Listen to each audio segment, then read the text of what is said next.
Hello friends, હું રજની હપાણી Laxminarayan કાસ્ટિંગનો honour છું અને મારી કંપની રાજકોટ આજી જીઆઈડીસીમાં આવેલી છે અને 2019થી અમે RealTech કંપની સાથે જોડાયેલા છીએ. જેમાં CNC શું છે ખરેખર તો અમને ખબર જ નહોતી, પણ 2019માં અમે પહેલું મશીન લીધું. અત્યાર સુધીમાં અમે 6 મશીન લીધેલા છે અને ભવિષ્યમાં પણ અમારે RealTechના વધારે મશીન હશે. RealTech મશીનમાં અમને ઘણા બધા ફાયદા છે. ઘણીવાર ડે નાઇટ અમારું પ્રોડક્શન ચાલુ હોય છે, એટલે ઘણીવાર એવું થતું હોય છે કે પ્રોડક્શનમાં ક્યારેક અટકતું હોય, કોઈ કારણસર અમારા એન્જિનિયરને ઘણીવાર આઈડિયા ન હોય તો RealTechના કોઈ પણ સ્ટાફને અમે બોલાવીએ તો એ લોકો વધીને 1-1.5 કલાકની અંદર આવી અને અમારું સોલ્યુશન કરાવી દે છે. અમને RealTechનો બહુ સારો સપોર્ટ મળ્યો છે. RealTech મશીન જે CNC મશીન છે એ બીજા મશીનની કમ્પેરિઝનમાં ઇલેક્ટ્રિસિટીમાં અમારે 30% જેવો ફાયદો થાય છે.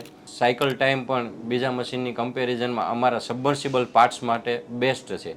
RealTech મશીન અમે જ્યારે 2019માં લીધું પહેલું, ત્યારે અમારું કાસ્ટિંગનું પ્રોડક્શન જે હતું તેના કરતાં અત્યારે 2024માં અમારી પાસે એના કરતાં 5 ગણું પ્રોડક્શન વધારે છે. અમારી લક્ષ્મીનારાયણ કાસ્ટિંગ ગ્રુપ સાથે ઘણી બધી કંપનીઓ જોડાયેલી છે. તેને અમે આ મશીનમાં વાત કરી અને એ લોકોને પણ અમે અંદાજિત 15થી 20 મશીન અપાવેલા છે અને એ લોકોનું પણ પ્રોડક્શન અત્યારે ડબલ જેવું છે. જ્યારે અમે આ CNC લીધું ત્યારે અમને ખબર પડી કે જે વસ્તુ અમે 50 રૂપિયા પર પીસ બહાર મોકલતા એ વસ્તુ અમારે ઘરમાં 35 કે 40 રૂપિયામાં તૈયાર થાય છે.